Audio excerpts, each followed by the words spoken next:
大家好，我是美食多 YouTube 黄金3小时。如果是我的铁粉，请给我一个 like。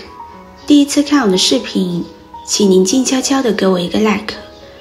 人生中有时候我们会遭遇到无法预料的挫折和背叛，这样的故事也发生在了63岁的王大妈身上。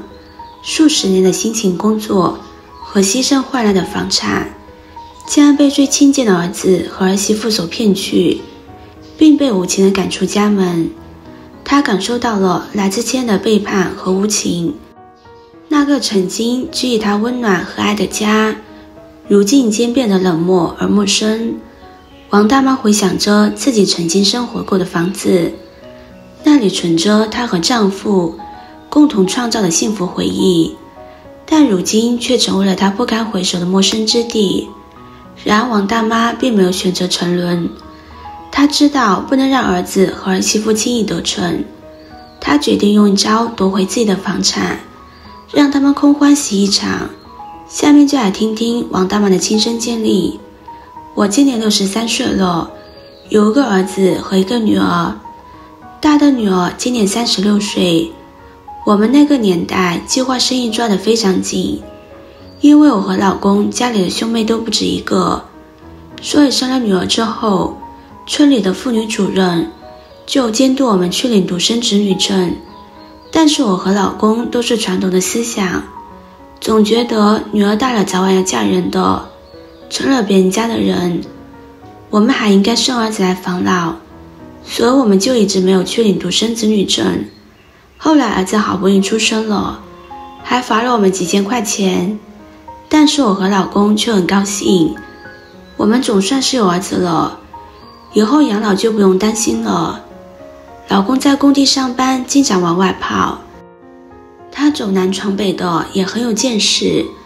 当年我想把老家的房子再加盖一层，他不同意，而是在县城全款买了一套房子，然后我们一家全部搬到了城里住。儿子比女儿小6岁，结婚有4、5年了。他们结婚的时候，我们在城里给他们首付了一套小3居。孙女4岁，已经上幼儿园了，也是我一手带大的。2年前，老公生病了，没挺过来，走了，县城的房子就空在那里了。儿子想把它卖掉，我没有答应。我想着总有一天我还是要落叶归根，儿子就建议我租出去，让我每个月收房租。我答应了，儿子把房子挂在了中介。老公走了之后，儿子儿媳妇对我非常的好，他们都说爸爸走了，我知道你心里难过，不过你放心，你还有我们会代替爸爸好好照顾你。听了他们的话，我很感动，回想当年为了要这个儿子遭的那些罪，没有白受。房子挂在了中介，1个月以后，儿子就找到我说，妈，房子已经有人要租了，中介要看房产证签字，也需要房产证上的人签字。为了不让以后租房子麻烦，不如你把房子过户到我的名下，反正这房子迟早也是我的。我虽然心里有点不愿意，但想想儿子说的也是，我这老太婆什么也不懂，还得靠儿子，就同意了儿子的建议。因为房本上写的是我和老公2个人的名字，所以我们要先到公证处要求女儿放弃遗产的声明。女儿也劝过我不要把房子先过户给她弟弟，她怕以后弟弟给卖了，安慰女儿说不会的，自从你爸爸走之后，他们对我比原来还好，你弟弟和弟媳不是那样的人。就这样，我把县城的房子过户给了我儿子。前不久儿子儿媳突然找到我说，妈，您带了这么多年的孩子，也是辛苦您了。你儿媳说这以后不用您接送孩子了，她让丈母娘来替您，您好好休息吧。我一听就有点慌，我忙问她，那我以后干嘛呀？她说要不然你回老家享几天福。我试探问儿子说，我回哪个家？你不是说县城的房子已经租出去了吗？回乡下那个家呀。我儿媳妇这时候说，我说乡下那个房子还能住人吗？听了儿媳妇的话，我真的是惊掉了下巴。她说，那你就去你女儿家住吧，反正孩子以后也不用你带了。我妈要过来了，再说你又不是生了儿子一个，您还有个女儿，你已经在我们家待了4、5年了，也该去你女儿家住住了。我盯着儿子问，这也是你的意思吗？儿子小声说道，丈母娘说了，要给我们带孩子。我这下终于明白了，他们这真的是卸磨杀驴，孙女大了不需要我了，儿媳的父母也到了养老的年纪，他们准备把我赶走，还不忘把我收刮得干干净净。我那么小心，还是掉进他们的圈套。我没有再跟儿子儿媳说什么，我收拾好自己的东西，连夜打着出租车来到了女儿家。我知道女儿会怪我，但除了女儿家，我没有地方可去。可是我想不到的是，我半夜过去了，女儿女婿并没有怪我，他们听了我来的由人之后，反而安慰我说，算了，你就安心住在我们这里吧，他们靠不住，你还有我们呢。我对女儿说，不行，我是咽不下这口气的，我非要把房子要回来，那个房子早晚会让他卖了。女儿说，那怎么办呢？于是我就告诉女儿，其实你爸爸在走之前还给我留了70万的养老钱，当初我们之所以没有全款给你弟弟买房，一方面是想让你弟弟肩上有点责任，另一方面呢，也是预防你弟弟万一不孝顺了，我还有养老钱。你爸爸嘱咐过我，暂时不要把这些钱告诉你们，将来你们谁孝顺了，就把这个钱给谁。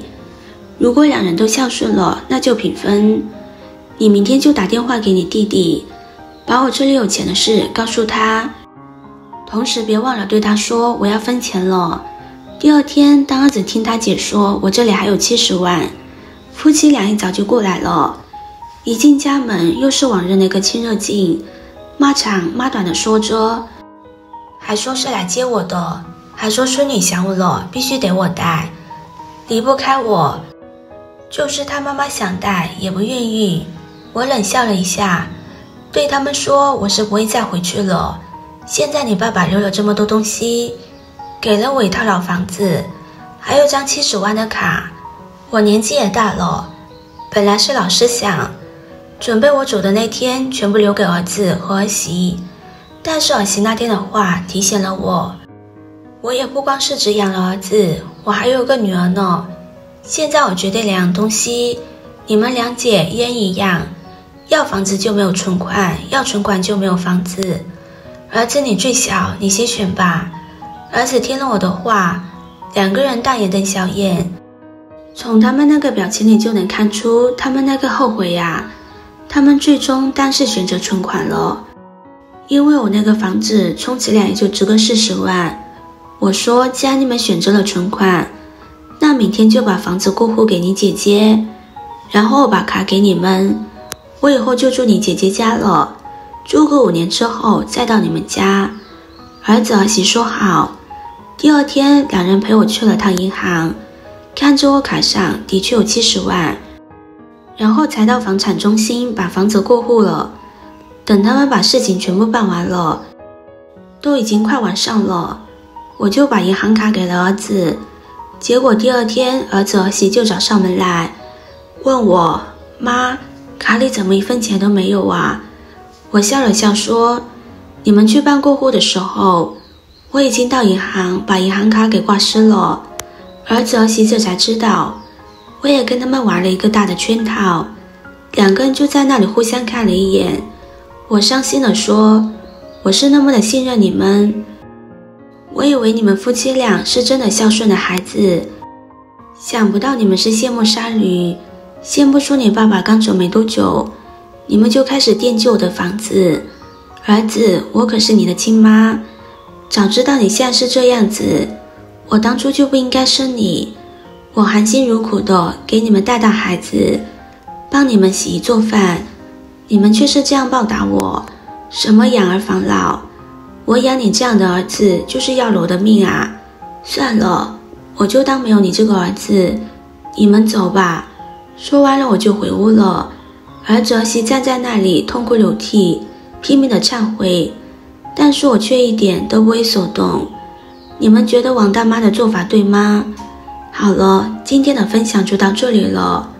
制作视频不易，如果您觉得今天的分享对你有帮助的话，可以分享给身边的朋友，别忘记点赞、收藏，点击我的头像，可以看到更多的精彩内容。